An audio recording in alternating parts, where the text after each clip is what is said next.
పశ్చిమ గోదావరి జిల్లా ఆకివీడులోని పెదపేటలో శ్రీరామనవమి సందర్భంగా రామాలయ నిర్మాణం మీద గొడవ జరిగింది.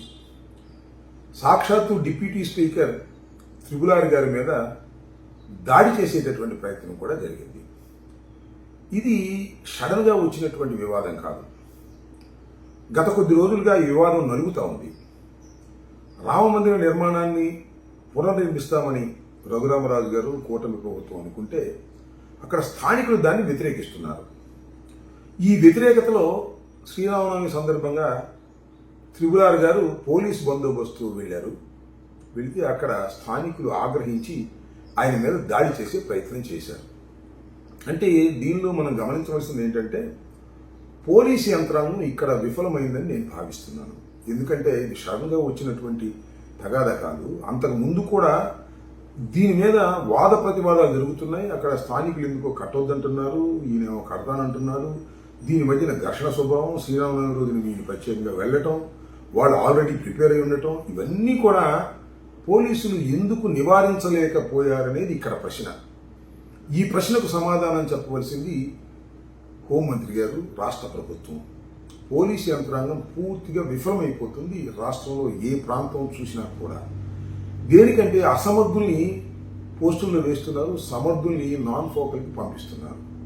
ఇది జరుగుతున్నటువంటి విషయం. ఈ వివాదాన్ని పక్కన పెడితే ఈ వివాదంలో వాస్తవాలేంటి, అవాస్తవాలేంటి, ఏం జరుగుతుంది, ఏమిటి అనే దాని గురించి మనం కాసేపు పక్కన పెడదాం.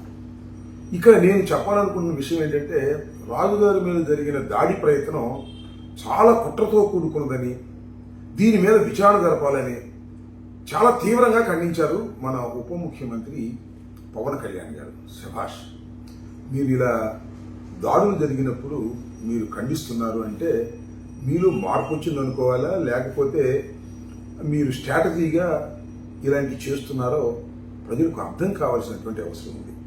ఎందుకని నేను అంటున్నానంటే పవన్ కళ్యాణ్ గారు ఆయన చెప్పిన మాటలు, అధికారంలోకి రాకముందు, అధికారంలోకి వచ్చిన తర్వాత ఆయన చెప్పిన మాటలు ఉన్నాయే, చాలా అద్భుతమైన గూడికలు అందించారు. ఆయన న్యాయం కోసం నేను పోరాడతానన్నారు కొంతకాలం. చెగువీరాన్ని అనుసరిస్తానని కూడా ఒక విప్లవ బాటలో ముందుకు వెళ్తానని, ధర్మాన్ని ధర్మంగాను అధర్మాన్ని అధర్మంగాను ఖండించేటటువంటి స్వభావం అని ఆయనంతటా ఆయన ఎక్స్పోజ్ చేసుకున్నాడు. కానీ ఇప్పుడు జరుగుతున్న పరిణామాలు చూస్తుంటే ఆయన కొన్ని సందర్భాల్లో ధర్మాన్ని ధర్మం అంటున్నాడు, కొన్ని సందర్భాల్లో ధర్మాన్ని అధర్మం అంటున్నాడు. అంటే తన పార్టీని సమర్థించుకోవటం, తన కూటమిని సమర్థించుకోవటమే తప్ప న్యాయం మాట్లాడే వ్యక్తి కాదు అనేది దయచేసి అందరూ గమనించాలని నేను ఈ సందర్భంగా నేను కోరుతున్నాను.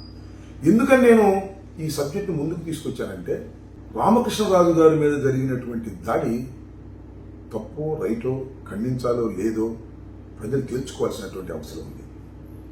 కానీ నా మీద జనవరి 31వ తారీఖున జరిగినటువంటి దాడి 7:20 పాటు జరిగింది. దాన్ని పవన్ కళ్యాణ్ గారు ఖండించకపోయారు. అసభ్యంగా మాట్లాడుతున్నందుకే దాడులు జరుగుతున్నాయి అనేటువంటి ఒక సమర్థనీయమైన మాట ఆయన మాట్లాడాడు. ఇది ఎంతవరకు సమంజసం? ఇలా ఖండించినట్టే అప్పుడు ఎందుకు ఖండించలేకపోయారు?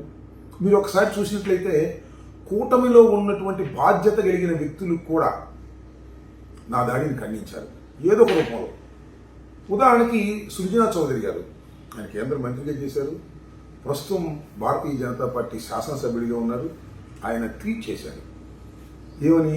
దూషించడం తప్పు, అదేవిధంగా దాడులు చేయటం కూడా తప్పు అని ఖండించాడు. ఆ మాత్రం కూడా మీకు జ్ఞానం లేదు అంటే నాకు బాధగా ఉంటుంది. అంతేకాదు విష్ణుకుమార్ రాజు గారు, ఆయన కూడా దాడుల్ని ఖండించాలి అన్నారు. వీళ్ళిద్దరు కూడా కూటమిలో సభ్యులు, నీలాగానే తెలుగుదేశాన్ని సమర్థిస్తున్న వారు. వాళ్ళిద్దరూ ఖండించారే, వాళ్ళిద్దరికి ఉన్న స్వేచ్ఛ నీకు ఎందుకు లేకపోయింది అనేది ఇక్కడ పాయింట్. ఈ పాయింట్ని ముఖ్యంగా రాష్ట్ర ప్రజానీకం, అందులోనూ జనసేన నాయకులు, అందులోనూ కాపు సోదరులు అర్థం చేసుకోవాలని నేను భావిస్తున్నాను. ఎందుకంటే చంద్రబాబు ఏది చెబితే అది చేయటానికి జనసేన పార్టీ సిద్ధంగా ఉంది అంటే అది అవమానం అంటున్నా. పవన్ కళ్యాణ్ గారు కూడా చంద్రబాబు నాయుడు గారు ఏం చెబితే అది చేయడానికి సిద్ధంగా ఉంటే అసలు ఇండివిజువల్ ఎక్కడుంది, నీ సొంత పార్టీ అని అనుకోవడానికి అవకాశం ఎక్కడుందనేది ప్రజలు ఆలోచించమని కోరుతున్నాను. అదేవిధంగా జన సైనికులు, కాపు సోదరులు కూడా ఆలోచించాలని మనం చేస్తున్నాను.